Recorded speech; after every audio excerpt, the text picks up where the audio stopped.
Unified 911, anong matutulong namin sa'yo? Anya ti maitulog mi ken kapo. Anong may tatabang ko sa Unsay imo? akong ikatabang nimo? Ngini makadabang na misel ka no.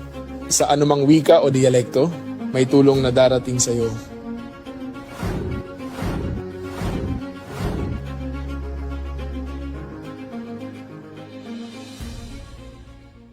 Lilingkod sa bawat Pilipino at magbibigay ng tamang impormasyon para sa tahimik at maayos na Pilipinas. Police News Network, alagad ng batas, tagapagtaguyod ng balitang pulis, sandigan ng mamamayan, patnubay ng katotohanan. Kampo Krame, maghahatid ng pinakahuling kaganapan at nagbabagang balita. Ito ang PNN Police News Network. At ngayon, ang inyong mga tagapagbalita. Magandang araw, bagong Pilipinas. Ako ang inyong alagad ng batas, tagataguyod ng Balitang Pulis, Patrolman Joshua Jimenez. Maghahatid sa inyo ng tamang balita, kwento ng pulis at serbisyo para sa mamamayan. At ito ang PNP News Online, ang pangunahing balita ng Police News Network, alagad ng batas, tagataguyod ng Balitang Pulis.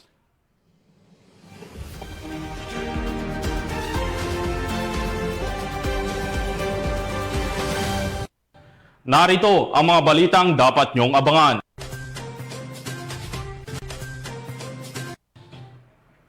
$9.5 million halaga ng smuggled cigarettes nasabat sa Maguindanao del Norte.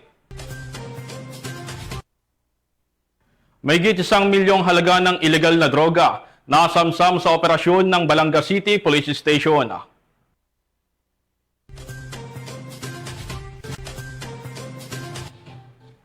At Cebu City PNP, patuloy ang pagtulong sa mga pamilyang naapektuhan ng malakas na lindol sa Northern Cebu.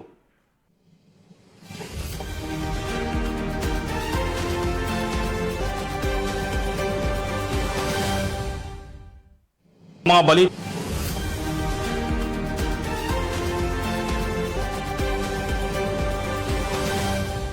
Narito ang mga balitang hatid ng ating PNN correspondents mula sa iba't ibang panig ng bansa.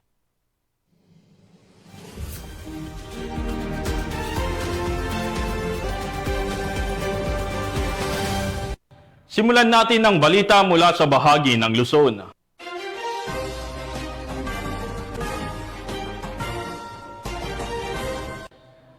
Sa patuloy na pagpapalago ng kasanayan ng PNP ay nagkaroon ng kauna-unahang Provincial Mobile Force Company Challenge 2025 na ginanap sa Camp Antonio Lingayen. Police Master Sergeant Marvin Jake Romero, ibalita mo.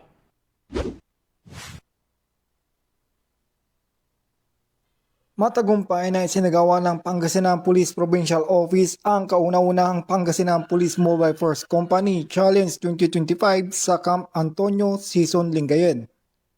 Layunin na aktibidad na subukin ang lakas, kasanayan at pagkakaisa ng mga unit ng pulisya sa pamamagitan ng obstacle course, battering ram, mobile pushing, team run, land navigation at endurance firing sa close quarter battle seating. Pinangunahan ng programa ni Police Colonel Albert Mercolo, officer in charge ng Pangasinan PPO, kasama ang iba pang opisyal, kinatawan ng lokal na pamahalaan, BFP, CDRAMO, at Advisory Council. Tinapos ang 2 araw na paligsahan sa pamamagitan ng recognition program kung saan pinarangalan ang mga natatanging kupunan at individual. Nagpaabot ng pasasalamat ang Pangasinan PPO sa lahat ng lumahok at tumulong upang maisakatuparan ang nasabing aktibidad na nagpatibay sa diwa ng serbisyo, disiplina at bayanihan. Mula dito sa Ilocos Region, ako yung PNN Correspondent, Police Master Sergeant Marvin J. Romero, alagad ng batas at kataguyod ng Balitang Pulis. Maraming salamat, Police Master Sergeant Romero. Mahigit 1 milyong halaga ng shabu ang nasabat sa isang high-value individual sa bypass operation ng Balanga City Police Station. Patrolwoman Lixen Reyes Saweran sa report. isang newly identified high-value individual at nakumpiska ang tinatayang 1.6 milyong halaga ng shabu sa isinagawang buy-bust operation sa Barangay Tuyo, Balanga City, Bataan. Ayon kay Police Colonel Marites A. Salvadora, Provincial Director ng Bataan Police Provincial Office, naaresto ang suspect matapos itong magbenta ng isang not-tied transparent plastic sachet na naglalaman ng hinihinalang shabu sa isang PNP posture buyer. Kinilala ang suspect na si alias Norodin, 33 anyos, may asawa, at residente ng Barangay Tugatog, Orani, Bataan. Nakumpiska mula rito ang dalawang not-tied plastic sachet, isang Vivo cellphone, at isang 500 peso bill. Umabot sa 240 gramo ng hinihinalang shabu ang kabuang nakumpiska na may standard drug price na 1,632,000 pesos. Kasalukuyang nasa kustodiya ng Balanga City Police Station ang suspect, kasama ang nakumpiskang ebidensya para sa wastong dokumentasyon at disposisyon. Nahaharap sa kasong paglabag sa Sections 5 at 11 Article 2 ng Republic Act 9165 o Comprehensive Dangerous Drugs Act of 2002. Muling pinapaalala ng ating kapulisan sa mga patuloy na nasasangkot sa iligal na droga na talikuran na ang ganitong gawain at piliin ang landas na pagbabago. Tiniyak ng Bataan Police Provincial Office na hindi sila hihinto hanggat hindi napapanagot sa batas ang lahat ng sangkot sa iligal na kalakalan para sa mas ligtas at drug-free na komunidad. Mula dito sa Police Regional Office 3, ako ang inyong PNN Correspondent, Patrolwoman Lixen Reyes A. Saweran, alagad ng batas, tagataguyod ng Balitang Pulis. Maraming salamat, Patrolwoman Saweran. Walang kawala ang isang number 1 regional most wanted person na may kasong murder sa operasyon ng Cavite PNP. Ang buong detalye ay hatid ni Patrolwoman Priscel May Urbano. Ng mga operatiba ng Cavite Component City Police Station ang tinaguriang Rank 1 Regional Most Wanted Person matapos ang isinagawang operasyon sa lalawigan ng Pangasinan. Kinilala ang suspect na si alias Edmir, residente ng Cavite. Ayon sa ulat, nakatanggap ng impormasyon ng mga warrant personnel ng Cavite Component City Police Station hinggil sa kinaroroonan ng suspect. Agad nilang ikinasa ang operasyon na nagresulta sa kanyang pagkaaresto. Samantala, ang suspect ay mahaharap sa kasong murder na walang inirerekomendang piyansa at kasalukuyang nasa kustodiya ng Cavite Component City Police Station para sa kaukulang dokumentasyon at disposisyon. Patuloy naman ang pagtutok ng kapulisan sa paghahanap at pagdakip sa iba pang mga wanted person upang masiguro ang kaligtasan ng publiko at mapagkaloob ang nararapat na hustisya para sa kanilang mga naging biktima. Mula dito sa PRO Calabarzon, ako ang inyong Police News Network Correspondent, Patrolwoman Priscel May Urbano, alagad ng batas, tagataguyod ng Balitang Pulis. Maraming salamat, Patrolwoman Urbano. Samantala, mataas naman na kalibre ng baril at mga bala na gamit umano ng mga miyembro ng Communist Terrorist Group ang narecover sa isinagawang operasyon ng Mountain Province PNP. Magbabalita dyan si Patrolwoman Grace Kibyaena. Na-recover ng pinagsanib na puwersa ng Mountain Province PNP ang mga kagamitang pandigma ng komunistang teroristang grupo sa Mount Serkan Mainit Bontoc Mountain Province. Ang malawakang internal security operation ay sinagawa sa ilalim ng Oplan Panther Echo ng pinagsamang mga tauhan ng Bontoc Municipal Police Station, 1st Mountain Province Provincial Mobile Force Company at Provincial Intelligence Unit ng Mountain Province PPO. Na-recover ang iba't ibang kagamitang pandigma kabilang ang isang assembled M4 rifle, isang assembled Garand rifle, 58 piraso ng bala ng rifle, mapa ng Bontoc Mountain Province, mga visual aids para sa taktikal na labanan at propaganda laban sa pagmimina, iba't ibang uri ng gamot at medical na kagamitan, at mga gasolina. Ang na-recover na kagamitan ng CTG ay dinala sa tanggapan ng 1500 2nd MCRMF B15 para sa dokumentasyon at nararapat na disposisyon. Ang matagumpay na operasyon ay bunga ng tuloy-tuloy na pakikipag-ugnayan ng Mountain Province PNP sa mga sumukong CTG. Patuloy naman ang panawagan ng mga otoridad sa mga residente na makipag-ugnayan sa himpilan ng pambansang pulisya para sa anumang impormasyon na makakatulong sa pagbuksan ng terorismo sa buong rehiyon ng Cordillera. Mula dito sa rehiyon ng Cordillera, ako ang inyong PNN correspondent, Patrolwoman Grace Kibian, alagad ng batas, tagataguyod ng balitang pulis. Maraming salamat, Patrolwoman Kibiain. Simulan natin ang balita mula sa bahagi ng Visayas.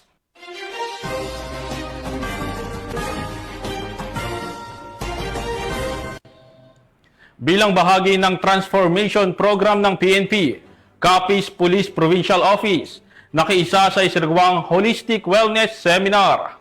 Ang magandang balita ay hatid ni Patrolwoman Justin May Halyores.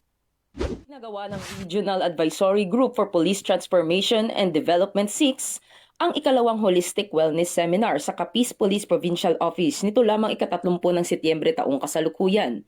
Layunin ng programa na palakasin ang kaalaman ng mga pulis sa mahahalagang aspeto ng buhay tulad ng pagpapahalaga sa pamilya, tamang pagpaplano sa sambahayan, wastong pagbabudget at epektibong paggamit ng mga resources.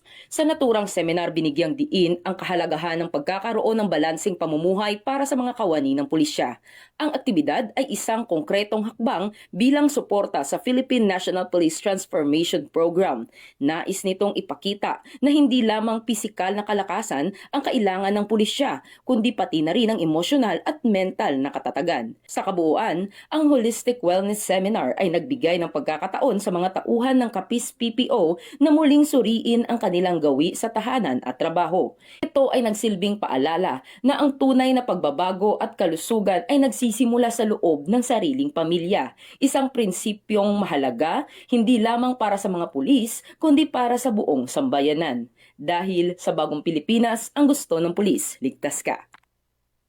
Mula rito sa Western Visayas, ako ang inyong PNN correspondent, Patrolwoman Justin May Halyores. Alagad ng batas, tagataguyod ng balitang pulis. Maraming salamat, Patrolwoman Halyores. Samantala, matapos ang malakas na lindol sa Northern Cebu, patuloy na nagsasagawa ng rescue operation at nagbibigay ng tulong ang mga tauhan ng Cebu City PNP sa mga pamilyang naapektuhan ng sakuna. Ang buong detalye ay mula kay Patrolwoman Judith Nicanor. Patuloy ng mga kapulisan ng Police Regional Office 7 sa pagtugon sa epektong dulot ng lindol. Sa katunayan, sa ikalawang araw matapos ang mapangwasak na lindol sa Northern Cebu, personal na pumunta sa Bugos City si Police Brigadier General Rodrigo A. Maranan, Regional Director ng Police Regional Office 7 upang suriin ang sitwasyon at maihatid ang nararapat na tulong. Naroon din si Police Colonel Abubakar Udang Mangilan Jr., Officer in Charge ng Cebu Police Provincial Office upang inspeksyonin ang lawak ng pinsala at suriin ang search, rescue and retrieval equipment na nakadeploy para tumulong sa mga nagaganap na operasyon. Katuwang ng mga kapulisan ng mga kinatawan mula sa Civil Defense at National Disaster Risk Reduction and Management Council at iba pang mga ahensya upang mas palakasin ang koordinasyon sa mga pagsisikap sa pagtugon sa kalamidad. Matapos ang malakas na lindol sa Northern Cebu, nanatiling matatag at walang pagod ang mga pulis ng Cebu Police Provincial Office. Sa ikalawang araw ng operasyon sa Bugos City, maagang nagtipon ang ating mga kapulisan para sa briefing at deployment. Sa gitna ng pagtutok sa Bugo, hindi rin nakalimutan ang mga kababayan sa San Remigio, Tabugon at Medellin na matindi ring naapektuhan ng trahedya. Sama-sama tayong manalangin para sa mga buhay na nawala, sa mga pamilyang apektado, at para sa lakas ng bawat komunidad na bumangon muli. Kasabay nito, ginanap ang isang meeting of general sa Bugos City noong 2 ng Oktubre, kung saan nagsama-sama ang mga pinuno mula sa Philippine Army, Bureau of Fire Protection, 53rd Engineering Brigade at Coast Guard District Central Visayas. Ang pagtitipon na ito ay nagpatibay ng pagkakaisa ng santatahang lakas, pulisya, bombero at Coast Guard para sa isang misyon. Iligtas ang buhay, tiyakin ang kaligtasan at tulungan ang mga komunidad na muling makabangon. Sa kabila ng lahat ng pagsubok, nanatiling buo ang diwa ng pagkakaisa at malasakit ng bawat Cebuano. Ang pagsasanib puwersa ng kapulisan at iba pang ahensya ay nagpapakita ng hindi natitinag na pagkalinga ng pamalaan na protektahan ang mga buhay, ibalik ang kaayusan at tulungan ang mga komunidad na makabangon. Mula dito sa Central Visayas, ako yung Police News Network Correspondent, Patrolwoman Judith Nicanor, alagad ng batas, tagataguyod ng Balitang Pulis. Maraming salamat, Patrolwoman Nicanor. Sa kabilang banda sa kulungan ng bagsak ngayon ng isang drug suspect sa isirwang anti-illegal drug operation ng Maasin City Police Station. Tinutukan dyan ni Patrolwoman Maria Elena Singian. Mga operatiba ang isang street-level individual sa ikinasang bypass operation sa Barangay Maria Clara, Maasin City, Southern Leyte. Bandang alas 3:34 ng hapon ng ikasang operasyon ng mga tauhan ng Maasin City Police Station sa koordinasyon sa Philippine Drug Enforcement Agency 8. Nakumpiska sa sospek ang 3 pakete ng hinihinalang shabu na may tinatayang timbang na 2.42 gramo na nagkakalaga ng 16,456 pesos, isang genuine 1,000 peso bill na ginamit bilang bypass money at 2 1,000 peso bill bogus money. Mahaharap ang sospek sa kasong paglabag sa Section 5 Article 2 ng RA 9165 o Comprehensive Dangerous Drugs Act of 2002. Patuloy na pinaiigting ng Maasin City PNP katuwang ang iba pang ahensya ng gobyerno sa kampanya laban sa ilegal na droga at iba pang uri ng krimen upang matiyak ang kaligtasan at seguridad ng mamamayan tungo sa mas ligtas at drug-free na lipunan. Mula dito sa Eastern Visayas, ako ang inyong PNN Correspondent, Patrolwoman Maria Elena Singian, alagad ng batas, tagataguyod ng Balitang Pulis. Maraming salamat, Patrolwoman Singian. Simulan natin ang balita mula sa bahagi ng Mindanao.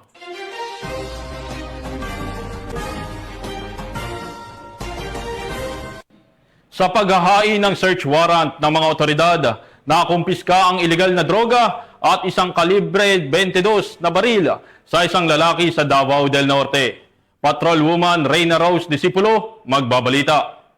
Ang isang suspect matapos ay sinagawang implementation of search warrant nitong ika-2 ng Oktubre sa Purok 5, Barangay San Jose, Samal District, Island Garden City of Samal, Davao del Norte. Ang nasabing operasyon ay pinangunahan ng Island Garden City of Samal Police Station sa koordinasyon ng Philippine Drug Enforcement Agency. Ang suspect na si alias Efren, 32 anyos, residente ng nasabing lugar, mula sa kanya nasamsam ang tinatayang 6 gramo na hinihinalang shabu na may street value na humigit kumulang 40,800 pesos. Isang kalibre 22 na baril, kasabay ang magazine na may 4 na live ammunition at isang black sling bag. Naharap ngayon ito sa kasong paglabag sa Republic Act 10591 o Comprehensive Firearm and Ammunition Regulation Act at RA 9165 o Comprehensive Dangerous Drugs Act of 2002. Ang tuloy-tuloy na operasyon ng Police Regional Office 11 ay patunay na kanilang walang sawang pagsisikap na isulong ang napapanatiling kaayusan at siyang susi sa mas maunlad na komunidad. Dito sa Police Regional Office 11, ako ang inyong PNN Correspondent, Patrolwoman Reyna Rose Disipulo, alagad ng batas, tagataguyod ng Balitang Pulis.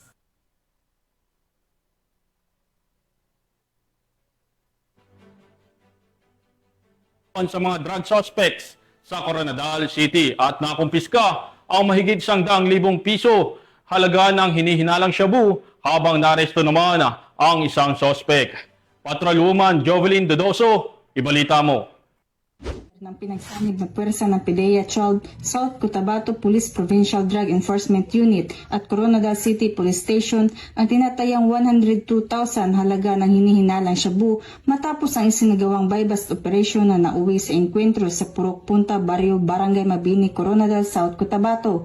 Nito lamang Oktubre 1 taong kasalukuyan. Ayon sa ulat, naaresto sa operasyon ang suspect na si alias Dem, 30 anyos, residente ng Barangay Esperanza, Coronadal City. Samantala, nakatakas ang pangunahing target na si alias Rico na itinuturing na high-value target at ang kasamahan nito si alias Joe. Nakumpiska sa naturang operasyon ng 6 na piraso ng heat-sealed sachet ng hinihinalang shabu na may kabuwang bigat na 15 gramo at may halagang 102,000, isang kalibre 45, isang granada, bypass money at iba pang non-drug item. Ang inventaryo at pagmamarka ng mga ebidensya ay isinagawa sa harap ng suspect, kinatawa ng media at barangay official bilang mandatory witnesses. Sa ngayon, nakapiit ang naarestong suspect habang inihahanda ang kaukulang kaso laban sa kanya. Mariing binigyan diin ng PNP at PDEA na magpapatuloy ang kanilang kampanya laban sa droga at walang ligtas na lugar para sa mga sindikato at posher sa rehiyon. Nanawagan din ng kapulisan sa publiko na makipagtulungan at magsuplong ng impormasyon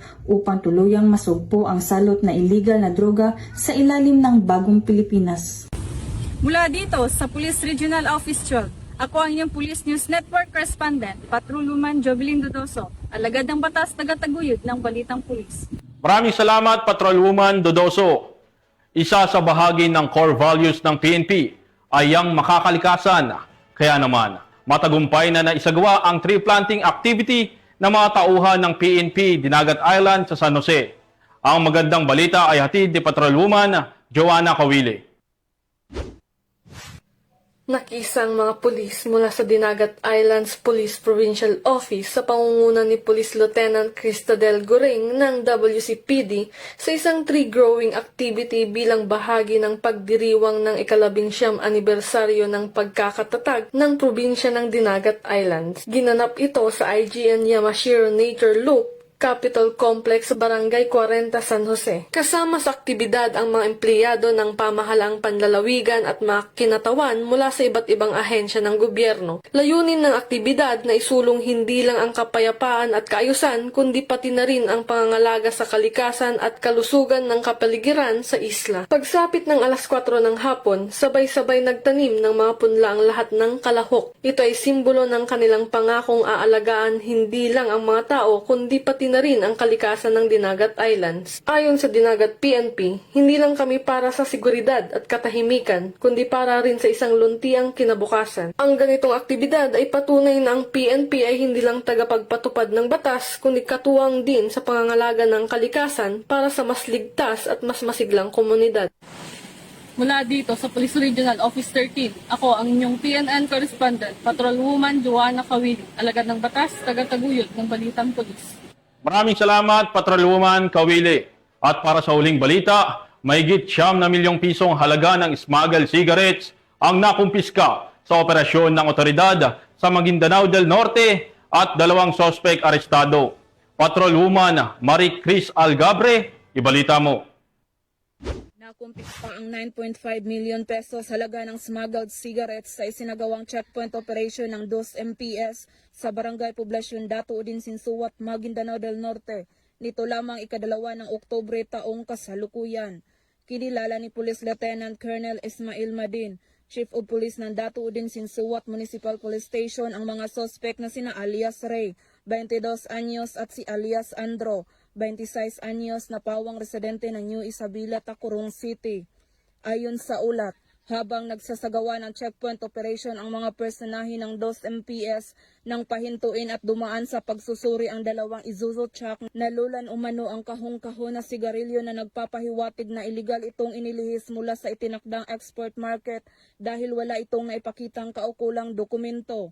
Na-recover mula sa mga suspect ang kabuoang 266 na kahon ng iba't ibang brand ng smuggled cigarettes na kinabibilangan ng 36 kahon ng Canon cigarettes at 230 na kahon na pinagsamang brand ng Green Hills at Bruce na nagkakahalagang 9,500,000 pesos. Ang mga sospek at mga nakumpiskang ebidensya ay kasalukuyang nasa kustudiya ng 2 MPS para sa wastong disposisyon at posibleng mahaharap ang mga ito sa kasong paglabag sa Republic Act 10863 o Customs Modernization and Tariff Act. Ang operasyon ay bahagi ng kampanya kontra smuggling. Hinimok ng kapulisan ng publiko na makipagtulungan sa pagbibigay ng impormasyon at tiniyak na magpapatuloy ang operasyon para sa ligtas at maayos na kalakalan sa Bangsamoro. Mula rito sa Rio ng Bangsamoro, ako ang inyong Police News Network Correspondent, Patrolwoman Marie Chris Algabre, alagad ng batas, tagataguyod ng Balitang Pulis. Algabre at mga ka-PNN, 83 days na lang at Pasko na.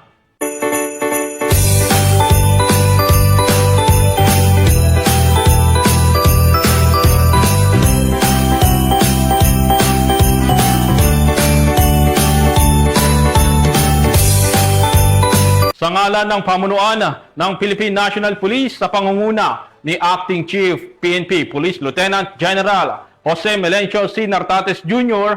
at sa pamumuno ni President Ferdinand Bongbong Marcos Jr., kami ay maglilingkod sa bawat Pilipino at magbibigay ng tama at balanseng balita. Mula rito sa tanggapan ng tagapag-ugnay ng Pambansang Pulisya, kami ang inyong alagad ng batas, tagataguyod ng Balitang Pulis. Ako po ang inyong tagapag-ugnay, Patrolman Joshua Jimenez.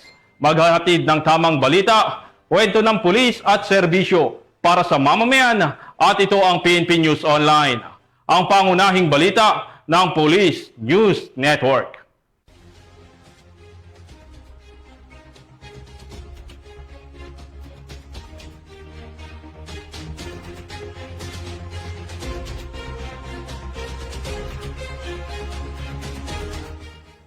Police News Network, alagad ng batas, tagapagtaguyod ng balitang pulis.